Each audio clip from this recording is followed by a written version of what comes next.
दोस्तों, अल्लाह ताला की ये कायनात इतनी वसी व अरीज है कि ता हद निगाह फैली हुई है।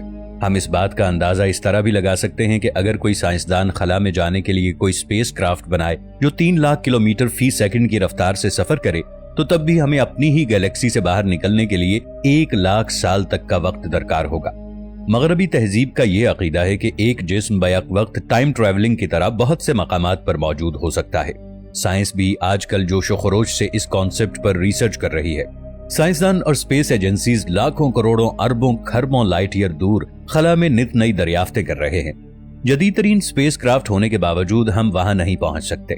साइंस का ये मानना है कि अगर वक्त और स्पेस आपस में मिल जाएं तो वक्त ठहर जाता है। इंसान टाइम ट्रैवल के जरिए किसी भी सैयारे पर सेकंड्स की रफ्तार से पहुंच जाएगा, और ये कहा जाए कि ये फासिला चंद लम्हों या चंद मिनटों में तय हो सकता है तो ये एक गैर यकीनी सी बात लगती है। साइंसदानों की रिसर्च के मुताबिक हमारे खला में बहुत से शॉर्टकट रास्ते मौजूद हैं। इन मुख्तसर तरीन रास्तों की मदद से लाखों खरबों लाइट ईयर का फासिला चंद सेकंड में तय हो जाता है, और साइंसदान इन रास्तों को वर्म होल का नाम देते हैं। नाजरीन, इन रास्तों को अगर खोलना हो तो इसके लिए हमें ग्रेविटेशनल फोर्स की जरूरत दरकार होगी। अगर इस्लामी रूह से देखा जाए तो इन वर्म होल्स को रूहानियत की तारीख में एक सूफी बुजुर्ग ने खोला, और उन्होंने सैकड़ों लाइट ईयर दूरी का फासिला कुछ ही सेकंड में तय किया और किसी दूसरे सैयारे में जा पहुंचे, और ऐसा रूहानी इल्म से मुमकिन हुआ था जो कि उनके पास था। इन सूफी बुजुर्ग का नाम शेख अकबर इब्नुल अरबी था। आप अंदलुस के शहर मर्सिया में 27 रमदानुल मुबारक 560 हिजरी मुताबिक 1165 ईस्वी को एक मुअज़्ज़िज़ अरब खानदान में पैदा हुए, जो मशहूर जमाना सखी हातिम ताई के भाई की नस्ल से था। आपके वालिद मर्सिया के हस्पानवी असल हाकिम मोहम्मद बिन सईद मरज़ेनिश के दरबार से मुताल्लिक थे। इब्ने अरबी अभी 8 बरस के थे कि मर्सिया पर मोहिदीन के कब्जा कर लेने के नतीजे में आपके खानदान को वहां से हिजरत करना पड़ी। दोस्तों, इब्नुल अरबी दूर खला में कैसे पहुंचे, वो अपने खास रूहानी इल्म की बदौलत किसी और डायमेंशन में कैसे पहुंचे, और वहां उन्होंने क्या देखा?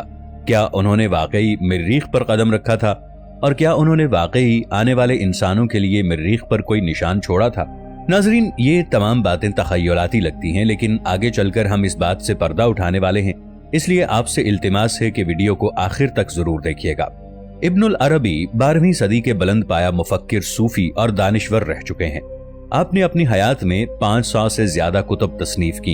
इनमें से बहुत सी तसानीफ में आपने तसव्वुफ और कुरान के पेचीदा राजों से पर्दा उठाया, और ऐसे राजों को नुमायां किया है कि इनकी तसानीफ पढ़ने वाला इंसान हैरान और परेशान रह जाता है।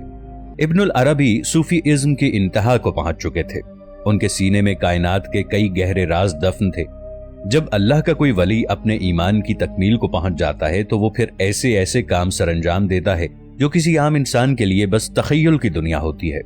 इब्नुल अरबी के कहने के मुताबिक वो रूहानियत के जरिए ऐसी दुनियाओं तक पहुंचे हैं जो हमारी जमीनी दुनिया जैसी ही थी। रूहानियत की दुनिया में एक मकाम ऐसा था जहां हर तरफ खुशबू ही खुशबू थी। वहां पर चलने फिरने वाली मखलूकात की रफ्तार इस कदर तेज थी कि एक आम इंसानी आंख उसे देख नहीं सकती थी। दोस्तों, ये तमाम बातें इब्नुल अरबी की तसनीफ अल फतुहातुल मलकिया में आज से 850 साल पहले लिखी हुई मिल जाएंगी। इब्ने अरबी ने टाइम डिफरेंस के इस तसव्वुर को आइंस्टाइन की थ्योरी ऑफ रिलेटिविटी के तसव्वुर से 750 साल पहले पेश किया था। इब्नुल अरबी ने दूसरी दुनिया में जो मखलूक देखी वो हम आम इंसानों जैसी बिल्कुल नहीं थी। जदीद दौर में इस मखलूक को एलियन कहा जाता है। इब्नुल अरबी को सबसे खूबसूरत सैयारा वो लगा जो जाफरान से बना हुआ था। वहां सोना, हीरे और जवाहिरात कसरत से जा बजा पड़े थे, और इस कदर कीमती धातें थी जिनको पहले कभी किसी ने नहीं देखा था। वहां के लोगों का रंग दूध की तरह सफेद था। वहां की जमीन नूर की तरह चमकती थी। वहां हर तरफ मेवे और फलों की कसरत थी। इस जमीन की एक खूबी ये थी कि अगर वहां से कोई फल तोड़ा जाता तो वो फौरन उसी जगह पर एक नया फल निकल आता था। वहां के लोगों में अमले तौलीद का तरीका नहीं था। वो लोग पौधों की तरह जमीन से निकलते थे। वहां के लोग न पानी में डूबते थे, न आग उन्हें कोई नुकसान पहुंचाती थी, और ये मखलूक जिस सैयारे में जिंदगी गुजार रही थी, इब्ने अरबी ने इस सैयारे को मरीख का नाम दिया। इब्ने अरबी के कौल के मुताबिक उन्होंने मरीख पर एक निशान छोड़ा है। आने वाले वक्तों में जब लोग तरक्की की मनाजिल तय करेंगे और जदीद टेक्नोलॉजी की बदौलत जब नई नई दुनिया दरियाफ्त करेंगे, तो तब लोग मरीख पर भी पहुंचेंगे। तो वो मरीख पर मेरे इस निशान को देखेंगे तो लोग जान लेंगे कि मेरा ये सफर हकीकत पर मबनी था।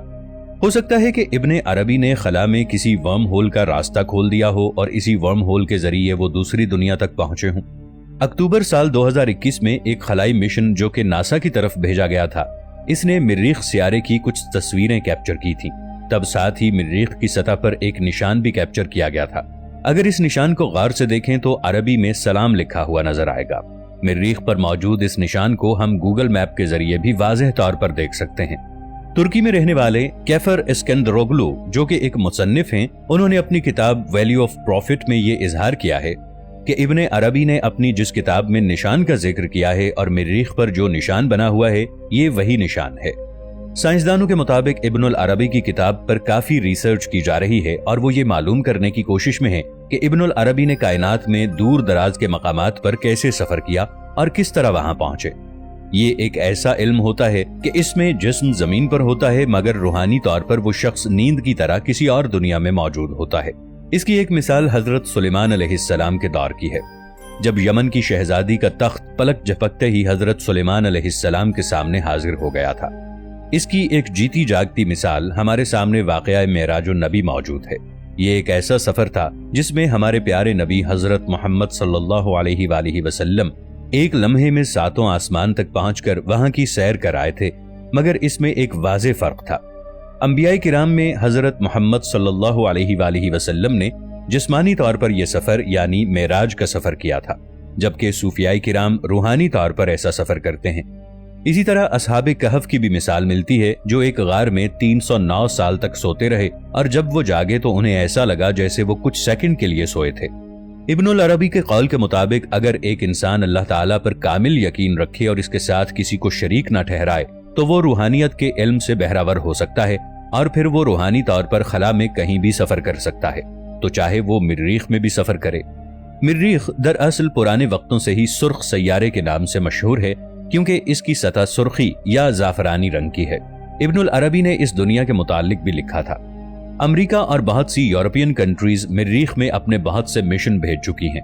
2012 में अमेरिका के एक एस्ट्रोनॉट जॉन ब्रैंडनबर्ग ने एक नजरिया पेश किया था कि बहुत साल पहले मरीख पर कोई खलाई मखलूक आबाद थी और वो मखलूक किसी एटमी जंग से नबुर्दाजमा हुई थी और वो लोग हलाक हो गए।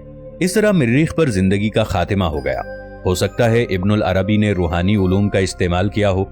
रूहानी उलूम के हुसूल के लिए इंसान को अपने आप को मादी दुनिया से दूर रखना पड़ता है और इन तमाम बातों की इताअत करना पड़ती है जो अल्लाह और उसके रसूल के बाद तमाम अंबियाए किराम ने लोगों को बताई और सूफियाए किराम ने खुद वही तरीका अपनाया। जब इंसान रूहानियत की तमाम मनाजिल तय कर ले तो वो इस मकाम तक पहुंच जाता है जहां टाइम और स्पेस की कोई कैद नहीं होती। तो यही वो सफर था जिसे इब्नुल अरबी ने मरीख पर किया था। जैसे जैसे साइंस तरक्की की मनाजिल तय करती जा रही है, वैसे वैसे जदीद राजों से पर्दा उठता जा रहा है और अल्लाह ताला का इस्लाम वाज़ेह होता जा रहा है, क्योंकि अल्लाह ताला की तरफ से गौर फिक्र करने वालों के लिए हिदायत का रास्ता है। आज यूरोप और अमेरिका इब्नुल अरबी, इब्न सीना, इमाम गजाली और फाराबी की किताबों पर तहकीक करके ऐसे ऐसे सवालात के जवाबात ढूंढ रहे हैं जिन सवालात के जवाबात ढूंढने में साइंस भी बेबस है।